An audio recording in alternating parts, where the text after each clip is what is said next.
Hello, and welcome to the Urban Classroom. Hi, I'm Mrs. Briggs, and welcome to today. I am going to be teaching the American Revolutionary War, which is Unit 3 for 8th grade U.S. history.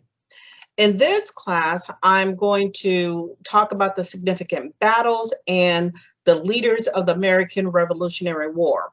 And we'll talk about how the war transpired, what happened, who were the key players, who were the key leaders in the American Revolutionary War. So let's get started. Well, we know that before there were several battles that started between the colonists and the British soldiers. So if you go back to Unit 2, you may be familiar with the Battle of Lexington and Concord.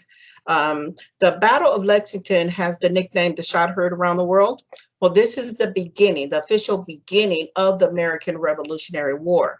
During the Battle of Lexington, the colonists, they suffered a lot of casualty, a lot of loss, and they had to retreat. They had to run away and come up with a better plan. They had to retreat. And remember, retreat doesn't mean you're running away because you're afraid. It means you're running away because you need to think of a better plan, because what you did wasn't very effective. People got hurt, people died, and so you're trying to think of a better plan.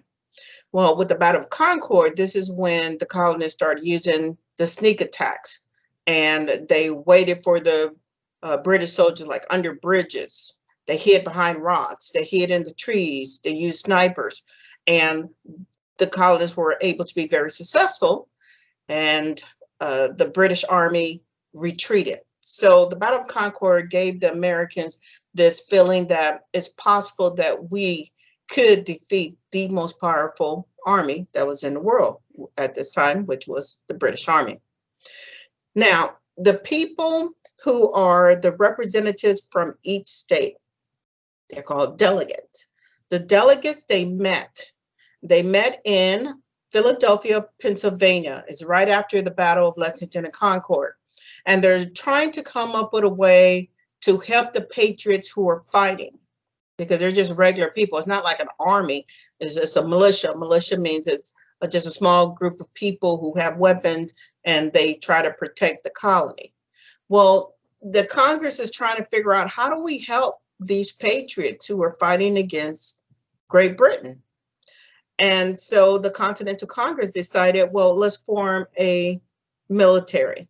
We'll get volunteers from every single independent state, because remember, they said they're not colonies anymore. They're going to be calling themselves independent states. So there's 13 independent states, and they want volunteers from each state to join the military and help fight against Great Britain.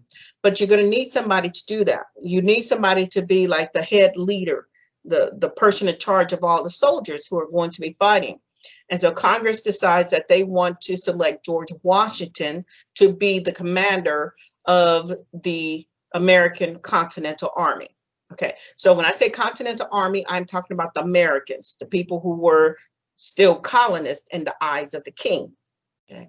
Now, George Washington, he has some experience.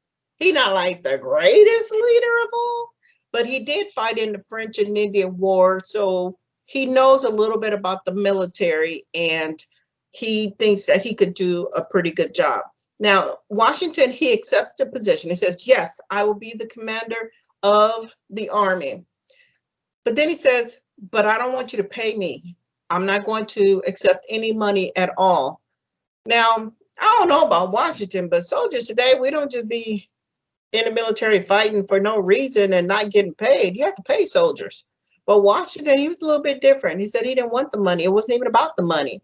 He was more interested in helping America get their independence from Britain. So he wouldn't take any money. He's the leader of the army, but here's the problem. Most of the people who are fighting for him, they're just like regular people. They're farmers. They're blacksmiths. They are merchants. They work with machines, mechanics. Well, they don't have a lot of experience, but they are willing to take a chance and trust George Washington and trust in his leadership and they said, we're going to join because this is about getting our independence. This is about our freedom. So we are going to join the military and we will fight this war. So now we have the creation of the American Continental Army, and it was established by Congress. All right, when the fighting gets started, we have to look at the fighting tactics from each side. Now, Britain had the most powerful military in the world. They had already fought on like 4 continents on the planet, so they got a lot of experience.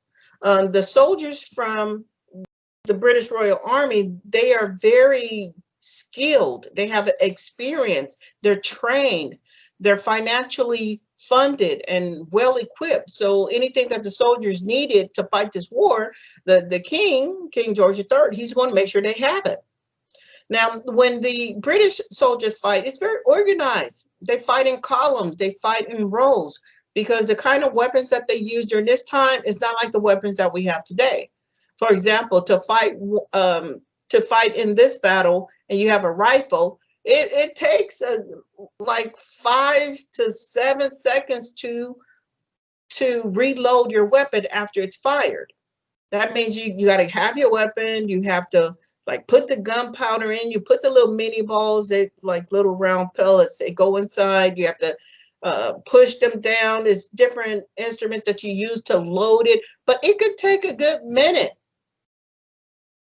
You could get killed in like so quickly because it took so long for you to load your weapon. But they had a system how they worked in columns and rows, where when one group kneels and the other group is standing, so the group that is standing will fire their weapon and then take a knee because they got to reload. And so the group that is taking a knee now can stand up and shoot their weapon. And by that time, the person who's taking a knee will be finished loading, and they just alternate back and forth, loading their weapons and then moving forward. So it was a very uniform way to fight the war. But then you have the Continental Army. They're inexperienced. They're poorly trained because most of them are not professional soldiers. They don't have the equipment that they need to fight. Some of them out there with a pitchfork, talking about they gonna fight. How you gonna fight somebody and all you got is a pitchfork? But they said they have to use whatever they had. The Continental Army doesn't have the money, the revenue to buy everything that they need, because there's a document called the Article of Confederation. And the Article of Confederation was created to unify those 13 independent states. So when the colony said they are now states, they formed a group, an alliance. And they used a document called the Articles of Confederation, because you can't do anything without paperwork. And this document says you're not the boss of nobody else. Every colony is now an independent state, and they are in control of their own self. So you can't make anybody pay taxes. So this later on will be a very serious problem, not when the government can't make people pay taxes. But the good thing about the Continental Army is that they're able to use sneak attacks. They do sniper attacks. They use river bombs, because these are tactics that they learned from the Native Americans during the French and Indian War. So 2 different ways of fighting, but in the end, one way of fighting is going to be more effective than the other. Let's see if you know who that'll be. Okay, when the fighting gets started, very early in the war, Americans are going to suffer a lot of casualties. The Continental Army, they're like barely hanging on, barely able to survive. And it's like the war just got started. The reason why? British Army was so powerful. They're well equipped. They have these large warships that are coming into the harbors near New York. And so there was so much fighting in this area, and these big, large warships with these cannons that are attached to it, they just were blowing up the area. So Washington and his soldiers, they had to leave. They had to get out of the area. This was called the Battle of Long Island, and the British troops, they were on their warships. They blew up the area. They came in. and just took over New York City. Washington and his men, they gotta go. Can't stay here because the British soldiers are all in the area. They're shooting, they're killing people. So Washington and his men, they're gonna have to go across the Delaware River. They're crossing the Delaware River to retreat. Now remember, if you are retreating, that's a military word. If you retreat, it's not because you are afraid. Some people do retreat though because they're afraid. But in this case, no. Washington had his soldiers retreat so that he could get them to safety, so that they could take care of the wounded, so that they can see like who has been killed. And then they can also come up with a better plan. We need another plan to attack. So Washington, he had a whole lot of problems in New York. Now, after Washington crosses the Delaware River, he gets some time to think and to talk to other leaders in his group. And he figures, okay, we're going to go back across that river. We're going back across the Delaware River, and we are going to attack the Hessians. Well, you got to know who the Hessians are. The Hessians are paid mercenaries. They're soldiers who are paid to fight. They don't have any problems with Americans. They don't have any issues with Americans, but they are fighting the Americans because Britain paid them to do so. They were hired to fight. Now, it's kind of like, think about boxers. If you have boxers fighting, they may not have issues with each other. They just fighting because of money, for fortune, for fame. It's the same thing with the Hessian soldiers. So in December 1776, it's like Christmas Eve, and Washington is getting ready to do a sneak attack on the Hessian soldiers. Now, the Hessians, a lot of them were asleep. It was Christmas Eve, and some people say that the Hessians had been drinking. I don't know. Some people say that wasn't true, but Washington caught them off guard. They weren't quite prepared. So the sneak attack in the middle of the night, the American Continental Army was able to defeat the Hessians. So this battle was called the Battle of Trenton. Now remember, I'm going to be saying a lot of different battles, but you got to remember, like a battle plus another battle plus another battle, that's the war. Think of battles as scrimmages. Think of battles like a fraction, and then the war is like the whole number. Okay, so there's going to be a lot of different battles, but there's only one war, which is the American Revolutionary War. So the Hessian soldiers are defeated, and now the Americans, they're thinking about Washington in a different kind of way. Let me tell you what I mean. The Americans now are getting more confidence in Washington and Washington's leadership. They begin to trust him, and they think, well, maybe this guy, maybe he knows something. Maybe he can help us win this war. And so his soldiers are now willing to fight even harder for him. And he's starting to get a lot of respect out of these soldiers because they just won another battle fighting against the Hessians. So Washington, they kind of believing in him, that he could be the one that's really going to help them win this war. Okay, now the winter comes. The winter comes, and Washington takes his soldiers to a place called Valley Forge. It's in Pennsylvania. While they are at Valley Forge, there is no fighting, no battles at this location. It's the middle of the winter. And in this area, the winters were cold, very cold, and it's harsh. So it's causing problems for the soldiers because a lot of the soldiers, they don't have enough food to eat. Soldiers don't have shoes to wear. They don't have blankets to cover up with at night. A lot of them are getting sick. A lot of them are getting diseases.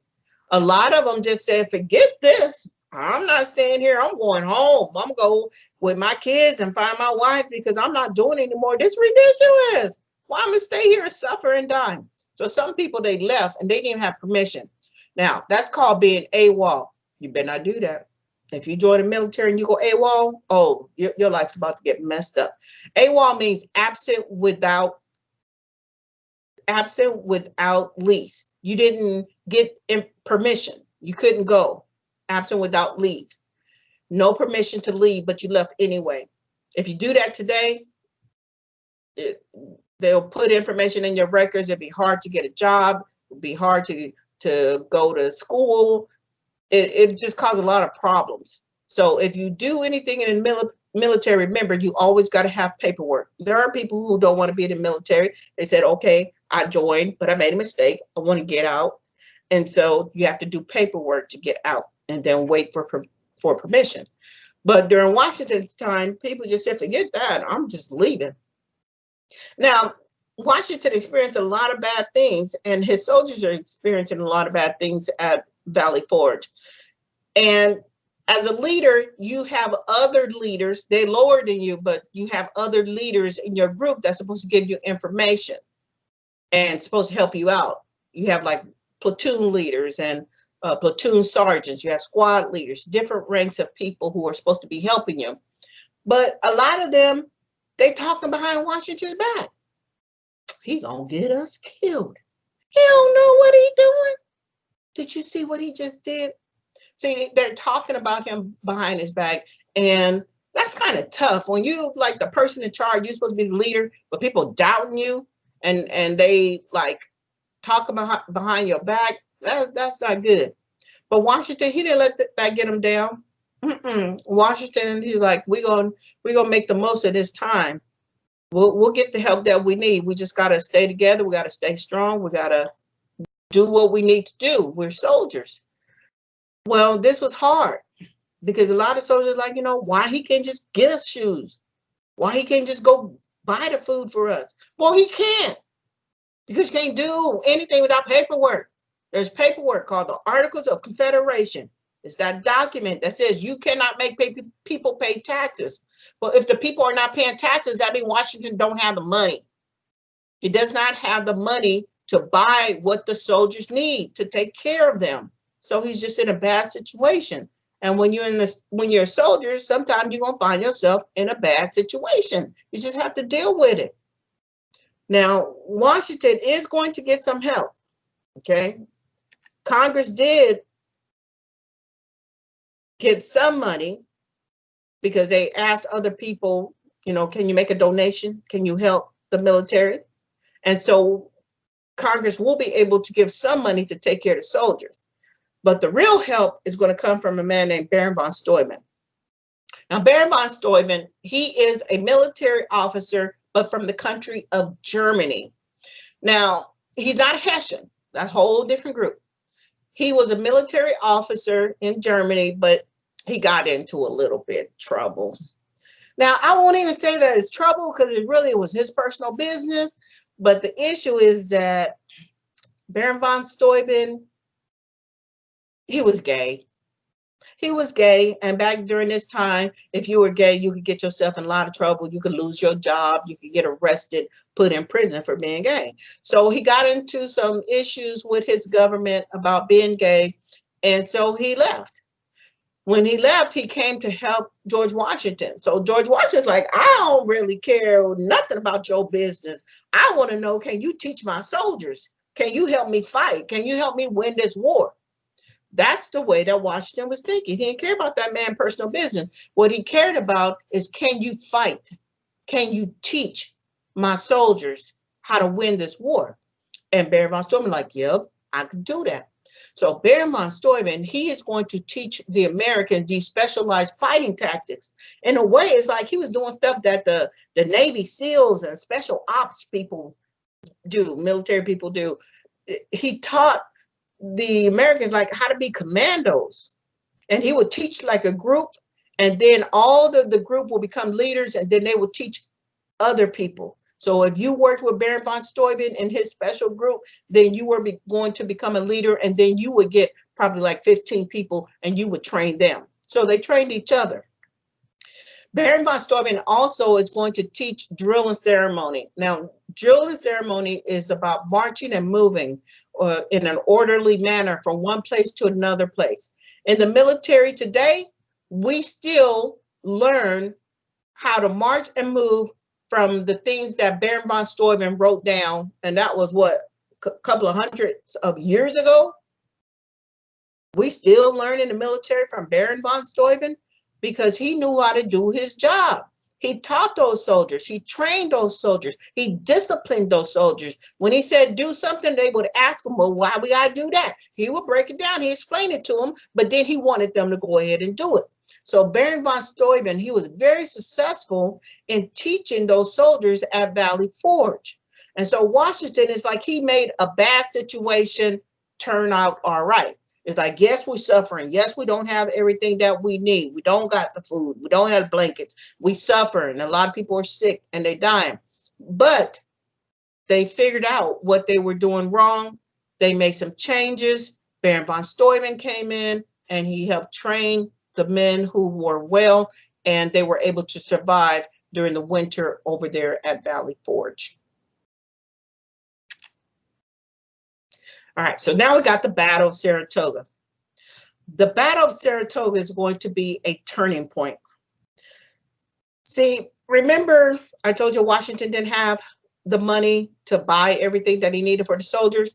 Well, the Continental Congress, they had sent 2 diplomats over to France. They sent Benjamin Franklin and they sent Thomas Jefferson. Thomas Jefferson, that's the one who wrote the Declaration of Independence. So they go over to France and they ask France, hey, can you help us?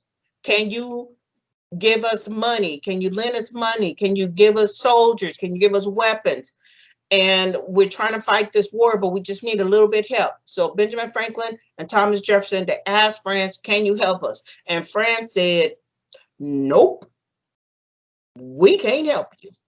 Now, there was a reason why France was saying we can help you, because France thought that the Americans were going to lose. They're like, there's no way you guys going, you bunch of raggedy farmers, you are not going to win this war against the most powerful military in the world. You're not going to beat those British soldiers. So no, we're not going to send our soldiers over there to America to die. No, we're not giving you warships. But France says, well, we will give you like a loan. We'll loan you some money, but that's all we could do. That was all before this battle called the Battle of Saratoga. See, during the Battle of Saratoga, the British came up with this plan. They were going to divide and conquer the Americans. See, that's a military strategy. Divide and conquer. If you got to fight one large group, that's hard. If you fight one large group. But if you break the group down into smaller groups, they probably take them out. So divide and conquer is a military strategy. And that's what the British wanted to do to the Americans. But this did not work. See, the British, they're going to they're in the area of Saratoga. They're fighting the Americans, but the British are going to lose support. They're going to lose support from Native Americans. The Native Americans were serving as guides for British soldiers, but then they quit. They stopped. So the British soldiers didn't really know the area. Then it's taken too long. They're fighting, but it's taken too long. The battle could last like 1 week. The battle could last 3 weeks. Battles can last 2 months. Battles can last 6 months. It just depends. But the British, they started running out of food. And then you got the Americans, they're constantly doing these attacks, attacking them from the rear, or attacking them like sneak attacks. So finally, the British Army, they just retreated. They had to go back. They had to surrender. And this becomes a very important battle for the Americans because it's a turning point. A turning point means something about to happen. It could be something really good, or it could be something really bad. This will be a positive turning point for the Americans, because now France is like, oh, y'all just wiped out the British Army. Oh, it's like, now we're going to help you. We're going to become allies. We are going to help you by giving you military support. We're going to train the Americans. We're going to give you more loans. We're going to give you warships. So after the Battle of Saratoga, it's like the Americans, they proved they had corazon. It's like they had heart. And so now they're well respected by the French, and the French is going to become their military ally. But this is a negative turning point for the British, because now It's negative because you got to fight these Americans, but now the Americans, they got help. They get help from France. And, you know, France and Spain, they've been allies for a long time. So even Spain is going to be helping the Americans.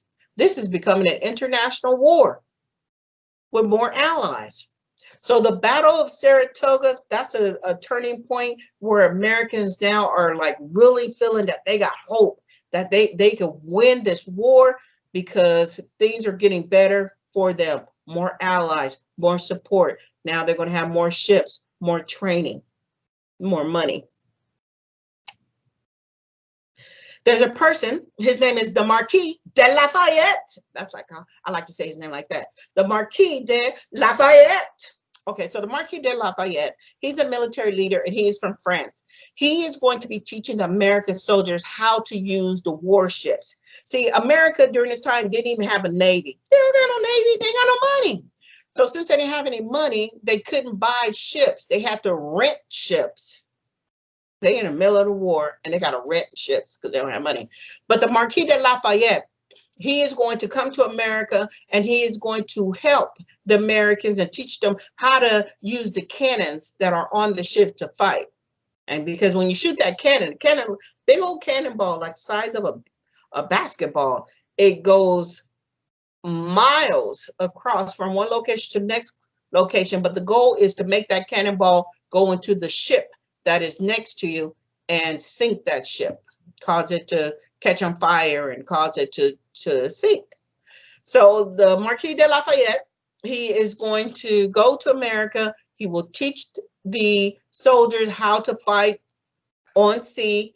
And he is also going to teach them like how to maneuver those large ships so that they can be most effective fighting on the sea.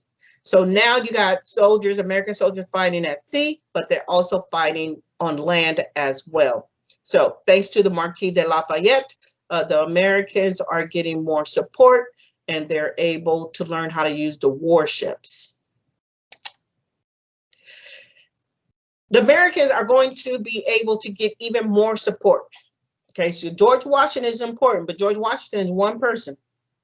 He needed a lot of help from a lot of different people to win a war. So you have a man named Haim Solomon. Haim Solomon, he was a Jewish banker. He got money. He's a Jewish banker and he's a merchant and a businessman. He is going to be giving loans to the American Continental Congress. Because remember, Congress didn't have money. They had to ask people to make donations so that they could help Washington take care of everything that was needed for the war. But Haim Solomon, he's a rich guy. He got good money. So he is telling Americans, I'm going to loan you money and you don't even have to pay interest. Wait, what? Yeah, you don't even have to pay interest. Interest is the way that banks make their money. Let's say, for example, I went to the bank and I want to borrow $1,000. I want to buy $1,000. Maybe I'm going to do something on my house. Well, the bank, they'll look at how much money I make. And then they say, okay, well, you look like you are a good person, that you'll pay back the loan, that you have enough money in your account, or you bring in enough money that you can pay back the loan. So they lend me $1,000, but they say, when you pay us back, we want the $1,000 plus $200 more. So instead of paying the bank back $1,000, I got to pay the bank back $1,200. The $200 is the interest. That's how banks make their money, off of interest. But Haim Solomon is saying, you don't have to pay me the interest, the extra money. You just pay me what you borrow and exactly what you borrow, and that's it. So that was really impressive that Haim Solomon would do that. And for that reason, he's considered to be one of the heroes of the American Revolutionary War. He didn't fight in a war, but he was still a hero because he helped solve a lot of financial problems for the Americans. So that's why we learn about him in history. His name is Haim Solomon. He's a Jewish banker. There are other people that are going to help. This man named James Armistead. James Armistead, he's a black spy. He is an enslaved African. He's a slave, but he still is trying to help the Americans. Now, the way that he helps the Americans is by working with the Marquis de Lafayette. The Marquis de Lafayette, he needs information. He needs to know what the British are planning to do, where they moving to, where the next place they going to, where they gonna stop at, when they gonna attack us. Marquis de Lafayette, he don't know. He needs some help. That's when James Armistead is like, I could do it. James Armistead, he's going to pretend to be a runaway slave. He pretended. He is a slave, but he's pretending that he ran away from the Americans. And so he go into the area where the British soldiers are at. And he tells the British soldiers, look, I ran away from my owners. I didn't like the way they were treating me. And I'm going to work for you guys and I'm going to help you out. He going to help the British out. So he begins to serve as an orderly. An orderly is like a person who works in the hospital. They help with the wounded people. They help with the dead. So James Armistead is pretending to be an orderly. And when he is around the British soldiers, he working, maybe he bandaging up a wound, maybe he's cleaning up something, but he listening too.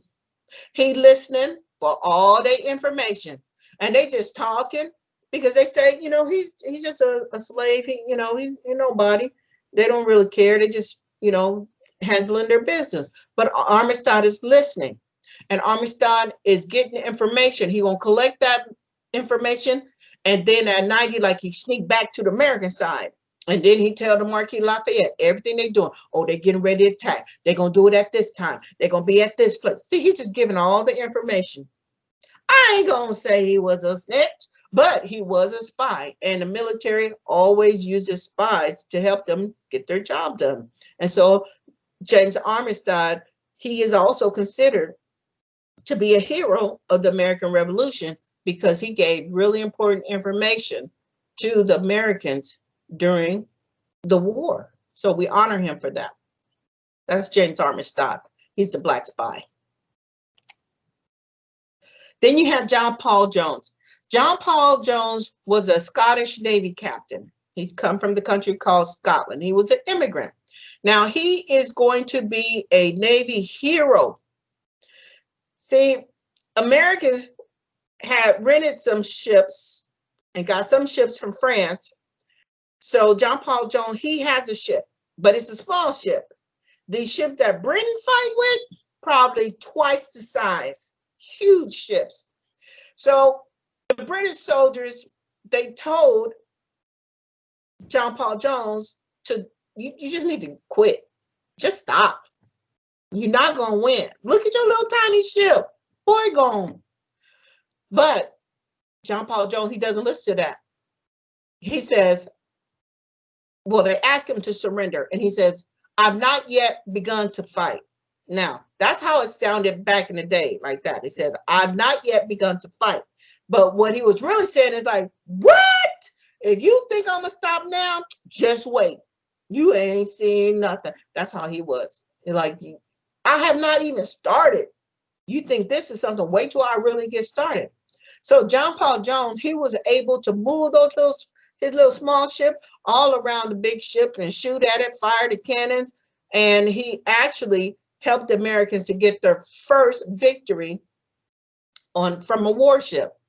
So this really boosts the Americans, their confidence and their courage. It's like, wow, we're fighting the British on land and we won several battles, and we also are fighting on sea and we're winning several battles. This was the first one, but it won't be the last one that the Americans will win on sea.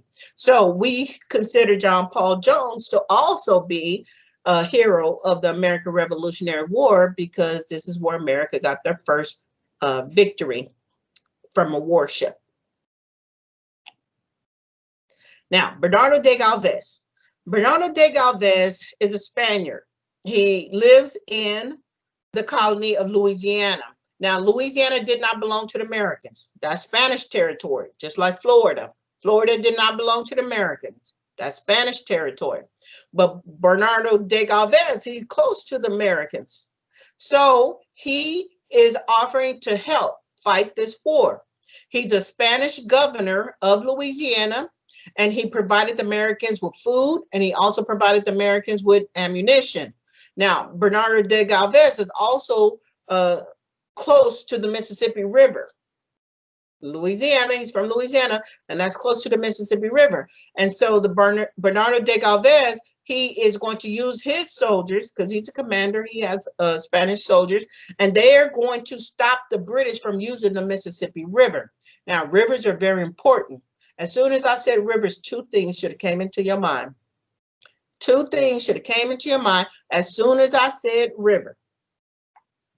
Rivers are very important because they're good for transportation and for trade. And yes, they do have natural resources, but the main reasons why a country will fight to protect a river is over transportation and trade. So Bernardo de Galvez, he stopped the British from using the Mississippi River. And also Bernardo de Galvez, he's going to have his soldiers fight the British in Louisiana to protect New Orleans. And he's also going to have his Spanish soldiers fight in Florida to protect that area. And he was able to defeat the British in both of those locations, in New Orleans and also in Florida. So we consider Bernardo de Galvez a hero of the American Revolutionary War. I like to call him the supply man from Spain, but he is actually the governor from the colony of Louisiana during this time. All right, there's another guy who is a hero of the American Revolutionary War. His name is Wentworth Cheswell. Now, Wentworth Cheswell is a Black soldier. He's mixed. One of his parents is Black and one is white. His mom was white and his father was mixed. Okay, but during this time, he's considered to be a Black soldier. He was a teacher, he owned land, and he volunteered to join the military. Now, before he volunteered to join the military, he rode with a man named Paul Revere. Paul Revere is famous for saying, "The British are coming, the British are coming." He went to warn the colonists that the British warships were coming and that the British were getting ready to attack when it came to Lexington and Concord, those battles. So Wentworth Cheswell was a person who rode with Paul Revere to warn the colonists that the British were coming. He also served for a very short time in the military. I believe he fought in the Battle of Saratoga, but he is the first person that will later become the first elected public official who was of African descent. He will also become a church leader, a historian, a judge. He was just a very talented person, very gifted person, and he was known best for riding with Paul Revere, warning the colonists that the British were coming. And he's considered the Black soldier and the judge. His name is Wentworth Cheswell. He's a hero of the American Revolutionary War. Now, we talked a lot about men, but there also were women who helped fight. And the women were on both sides. Now, the women didn't do any active fighting, like they didn't have rifles and shooting in the battlefield. They were mostly cooks and nurses. They did laundries, and some of them were spies as well. You need spies. Spies help you get information. And so some of the women served as spies as well. Now, there are a few women who actually did do some fighting on the battlefield, but they did it pretending to be men. Okay, they would dress up like a man and fight and could pass for a man.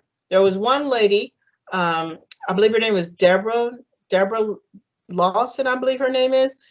She was pretending to be a man, and she fought for a few years in the war, but she got wounded.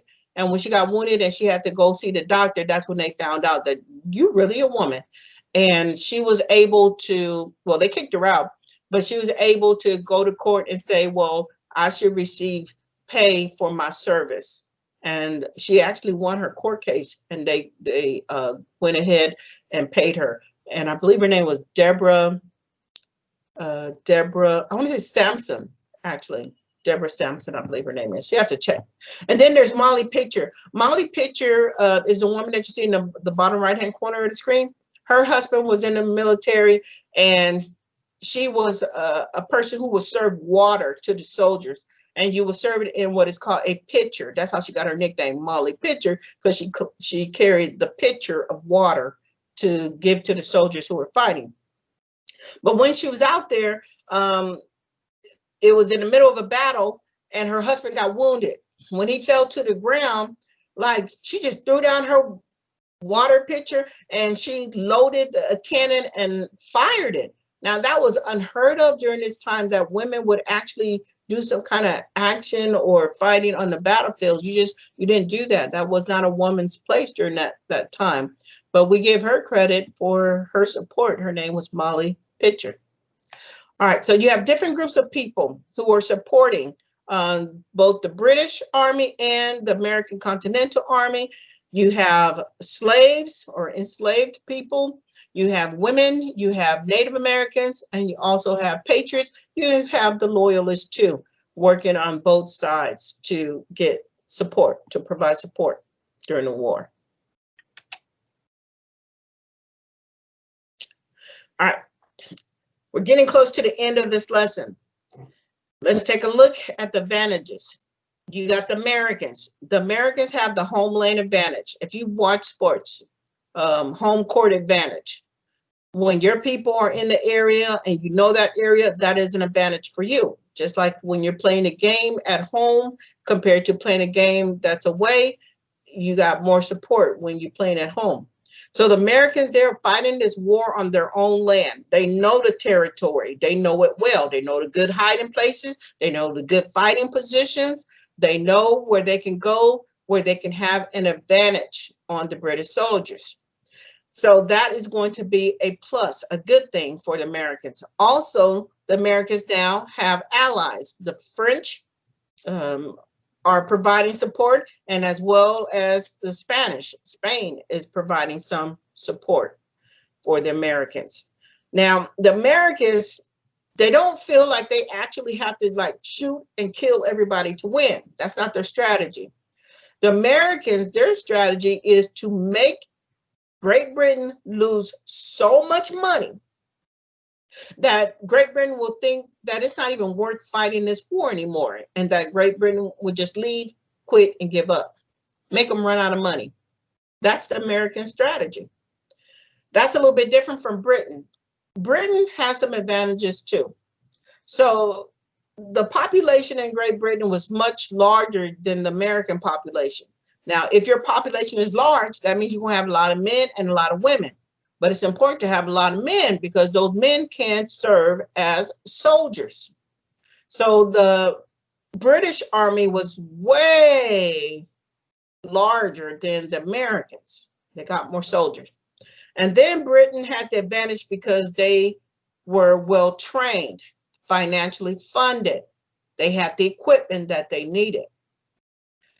Then Britain also had the area where Canada is on the East Coast. Canada, in that area, Britain would send soldiers into that area where they can practice their attacks. They can practice their maneuvers on how they were going to fight the Americans. So it's like they would practice and then they would go to the area where the Americans were at and then fight. So both sides had advantages. Both sides also have disadvantages, but we're now at the point to see which advantage is going to be more effective in winning this war. All right, we're coming to the last battle. The last battle, or the last major battle for the American Revolutionary War, is the Battle of Yorktown. You see, Washington and his soldiers, they're fighting on land. And they're fighting this general named British General Lord Cornwallis. Cornwallis was like the best of the best for Britain. He was like their #1 general. And he's fighting against Washington. Well, the fighting is going on. It's going to last for over a month, about a month of fighting back and forth. A lot of soldiers getting killed. Well, British Cornwallis, he is going to decide to surrender. Now, when he surrenders, that means the war is getting ready to come out. It's about to end. It's coming to an end. He should have retreated.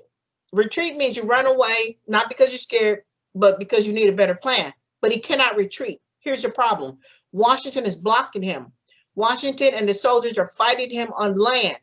Now, he could retreat by getting into the ships and make the warships leave, but he can't do that because you got people like the Marquis de Lafayette. He's in the water. And that man is tactically brilliant. He knows how to make plans and he knows how to use those warships. And so now General Cornwallis cannot retreat by going on the warships. If you go out there, you're going to get killed anyway because the French army, the French Navy is providing firepower. So he trapped. British General Cornwallis is trapped. He can't escape by land and he can't escape by sea. What is he going to do? Now, if you try to fight to the last person is alive, that is a horrible thing to do. You're a sorry leader if you do that. You can't. You can't fight till the last person is dead. So the best thing for Cornwallis to do was to surrender. He had to give up. There was about 8,000 of those soldiers. And he said, we can't do it anymore. We're done. And so when General Cornwallis surrendered, the information was reported back to Great Britain so that King George III could get the information that, look, your #1 general, he done. He threw, he surrendered. It's over with. And so there was a little, some small scrimmages, a few more small battles, but it was pretty much done with the Battle of Yorktown. Yorktown will bring the Revolutionary War to an end. Okay, so now that Yorktown was over, they got to do paperwork because you can't do anything without paperwork. So to officially bring the war to an end, they had to do the paperwork. That paperwork will be called the Treaty of Paris of 1783. 1783 is the year that the American Revolutionary War comes to an end. So they were fighting for pretty much about 9 years. The Treaty of Paris is called the Treaty of Paris because Paris is the location where they got to go to do the paperwork. But by signing this paperwork between Britain and the Americans, the war comes to an end, and whoever wins get to make new rules. They get to make demands. So there are 3 main demands that the Americans will make on the British government. The first thing is that Britain has to agree to accept the 13 independent states as a nation. So officially, they are no longer colonies. They are now a separate country. Because remember, when the Declaration of Independence was signed, that was to separate from Great Britain. But the king's like, I don't care nothing about that document. You're not nobody. We're not listening to you. But with this document, the king's like, okay, we're listening now. We're going to honor what you want to do. So the first thing, Britain accepts the 13 states as an independent nation. The second thing is that the Americans want all the British soldiers to get out. Get your stuff. Leave. And so the British soldiers will pack up all their personal belongings. They'll get back on those ships and they'll go back to Great Britain. The third thing is Americans say, okay, now we want some land. Now, you told us we couldn't go over the Appalachian Mountains after the French and Indian War. They said, well, we want all that area and some more. The American says, we now want all the areas. We want the 13 colonies. We want the area by the Appalachian Mountain. We want the land in the Northwest Territory. We want all of that. All the way up to the Mississippi River. This is now America. Okay, so if you look at the map, from the Atlantic coastline all the way to the Mississippi River, all of that area now is considered the United States, the Union of States. It is America. Now, to the left or to the west, all that area is controlled mostly by Spain. Okay. So the Treaty of Paris, written in 1783, it officially ends the American Revolutionary War. The fighting has to stop, and Americans are the winners. Well, when I say Americans are the winners, I'm not talking about everybody is a winner, because really the people who were the winners were the colonial elites. Elites mean like you at the highest level of society. So you're going to have the colonial elites, members of the Continental Congress, the people who helped create our government, the men who worked in the Continental Congress. They are going to be the winners, because now they have control over the government and they can rule without any interference from any foreign country like Britain or France. So you're going to have rich, white, educated men who own property. They are the ones who were in charge of the new government. Other people are also going to benefit from this war. You have plantation owners in the South. They are able now to have a lot of more land where they can use for slavery and to grow cash crops. So there's a lot of land available now, past the Appalachian Mountains all the way up to the Mississippi River. These colonial elites are the ones who will enjoy life, liberty, and the pursuit of happiness, just like Thomas Jefferson wrote about when he wrote the Declaration of Independence. Well, the colonial elites are going to be able to enjoy life. But if you were a person who did not have land, if you were a person of African descent, if you were poor, if you're a woman, they're not talking about you. They're not talking about you. You don't get to enjoy all this. This was just for the colonial elites. They're controlling the government and they got more land. So the minorities are the people who will not benefit from this war. Minority means groups of people, but they're not in control. The Native Americans, for example, they are not going to benefit from this war because a lot of the Native American tribes are going to lose even more land. They losing now all that land up to the Mississippi River. Most Native Americans, they were fighting on the side of Britain because they were hoping that Britain will keep that land and give it to them, or let them keep their land in the area. But since Britain lost, they had to give up that land. And so when Britain lost the land, that means the Native Americans lost the land. And so this is going to be an issue. Native Americans, after the war, they're like, I'm not about to give up my land like that.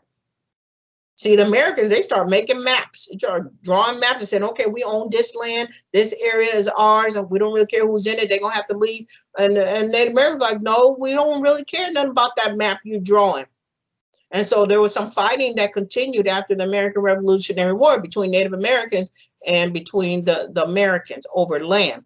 And even today, we're in 2020, but even today, Native Americans continue to have problems with Americans and American businesses and companies, large corporations, about their land disputes. It's 2020. And Native Americans are still fighting for their right to protect their land. So sometimes things change in history, but sometimes things don't change at all. For the Black soldiers, they did not really benefit from the war, because if you were in the South, the Mid-Atlantic region, you still a slave and you can't vote. Black people were not allowed to vote during this time in history. And Black people were not even considered citizens. Actually, Black people were not even considered like full humans during this time. So Black people are still going to suffer from inequality, from racism, from prejudice, from having their civil rights and civil liberties taken away from them. So for Black soldiers, it's kind of ambiguous. You know, some Black soldiers actually fought for Britain. And if you fought for Britain, then Britain, they provided land like near Canada that you could go to there, because they promised Black people that if you fought for us, if you fought for Britain, you can get your freedom. If you were a slave, you could get your freedom. And then Britain did honor that after the war. So some Black people went to Canada and they were freed up there. And then some Black people, they went back to England and they lived there as well. But if you stayed in America, it's going to take a lot more time for you to really get your freedom if you were a slave and you were a soldier. Now, white women also did not really benefit from this war, because white women during this time, and even before the war, was considered to be the property of their husband. And a woman had no voice in the government. A woman had no right to vote. I mean, there's a woman named Abigail Adams. Abigail Adams, her husband will become later on president. He'll become the second president. His name is John Adams. Well, when the Declaration was being written, she was telling her husband, look, when you guys come into power, remember the ladies. That's kind of how she said it. Remember the ladies. You got to remember the ladies and let the ladies vote. Now, her husband, when he does become president, women don't get their right to vote. Her son, even years later, become president. His name is John Quincy Adams. We'll talk about him later. When he becomes president, women still don't get the right to vote. Now, this was way back in 1776. Women were talking about, can we vote? Can we be a part of the government? And the government said, no. Women in this country don't even get the right to vote until the year 1920. That's got to be over 140 years. Like 1920 is when women get the right to vote in this country. And that was white women. Black women did not get the right to vote in this country until the year 1965. Do you hear me? 1965, when women were asking, can we vote, way back in 1776. That's bananas. So women were not considered winners in this war. And then if you were a white man and you didn't have property, you were not considered a winner or benefited from this war either, because as a white man without property, you can't vote. And during this time, voting, that was power, because the people who are voting are the people making the rules and making the laws and controlling the money for the government. So we have several minority groups that it seemed like they really didn't benefit from this war, even though they have active roles and did a lot of fighting for this country. They still did not come up on top. Like Native Americans, Black soldiers, white women, and men who did not have property. So this brings us to the end of this lesson. Today, I talked to you about the American Revolutionary War. It is Unit 3 of 8th grade U.S. History. We learned about significant battles. We learned about the leaders who fought in the war, and we learned about how the war came to an official end. So I'd like to thank you for joining me today in the Urban Classroom. This is the place where you can learn about U.S. history from 13 original English colonies to settling the Western frontier after the Civil War and Reconstruction. Be sure to watch the next video. It is coming soon. A big shout out to all my scholars from Sugar Grove Academy in Houston, Texas. Thank you for stopping by. Thank you for visiting me today. I want you to have a great day. And why don't you just make it a great day? Thank you, guys. We'll see you later. Bye.